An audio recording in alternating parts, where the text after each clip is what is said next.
Independence of the judiciary. It is a special significance that has been given to the court.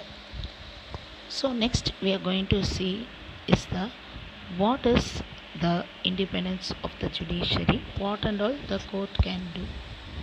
The court can protect the rights of the people.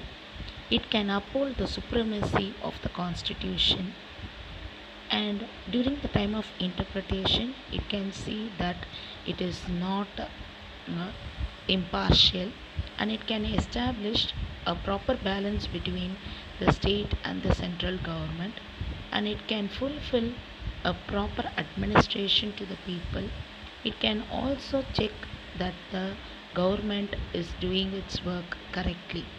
Next, coming to the appointment of the judges, both the Supreme Court judge as well as the High Court judge are being appointed by the President of India as far as they fulfill the qualifications required.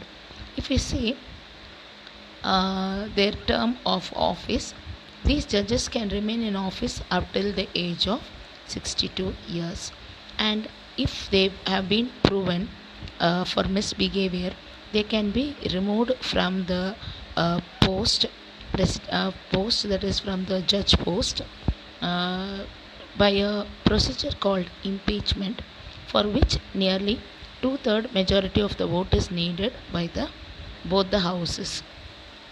Then if you see salaries, the salaries of the judges cannot be reduced, and they get the salary from the consolidated fund. For the money, all the tax money that are collected from the people are kept in this fund as consolidated fund, and from that they get the salary. And the salaries of the judges cannot be reduced unless any financial emergency is there. Punishment for contempt of court. So Article 121 of our Constitution says that there is any criticism made against the decision taken by the Supreme Court or the High Court by any state legislatures or by the Parliament, then it is considered to be the contempt of court. Then prohibition of practice after retirement. That is, a retired judge can practice only in the Supreme Court or the High Court where he has not worked before, in order to keep up his dignity. He cannot work in any subordinate courts.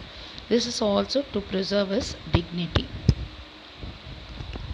Transfer of judges in other states.